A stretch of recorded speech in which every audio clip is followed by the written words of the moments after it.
काठपदर साडीच्या ब्लाऊजवरती अशा प्रकारे वर्क केलेलं येत आहे. तर ते कशा प्रकारे शिवावं लागतं हे मी तुम्हाला आज दाखवणार आहे. तर बघा, आता काय करायचं, आपण थोडंसं जास्त कटिंग करून घ्यायचं आपण जे ब्लाऊज घेतलेलं आहे शिवायला त्यापेक्षा. आणि आता याची गळा पण रुंदी जास्त आहे, तर आता त्याला पण आपण थोड्या कमी करून घेऊयात. कमी करून घेतल्यानंतर बघायचं एकदा किती झालेलं आहे. जास्त असेल, अजून पाहिजे असेल जास्त, तर थोडासा अजून जास्त कपडा फोल्ड केला तरी चालतो. आणि त्यानंतर त्याचा मध्य वगैरे काढून घ्यायचा आणि नंतर शिवायला घ्यायचं. आता हे पूर्ण शिवल्यानंतर आता आपल्याला काय करायचं आहे, इथं आपल्याला काठ जोडायची आहे.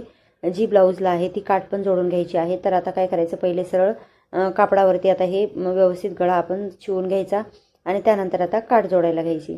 तर काठ जोडते वेळेस आता एकदम खाली पण जोडता येत नाही काठ मोठे असल्यामुळे. तर मग मी काय केलं, बरोबर अर्धा कपडा कट करून व्यवस्थित काठ जोडून घेतली. त्यानंतर आता बाहीवरती पण वर्क आहे आणि बाही थोडीशी लांब आहे, 11 11.5 इंचाची बाही तयार करायची मला.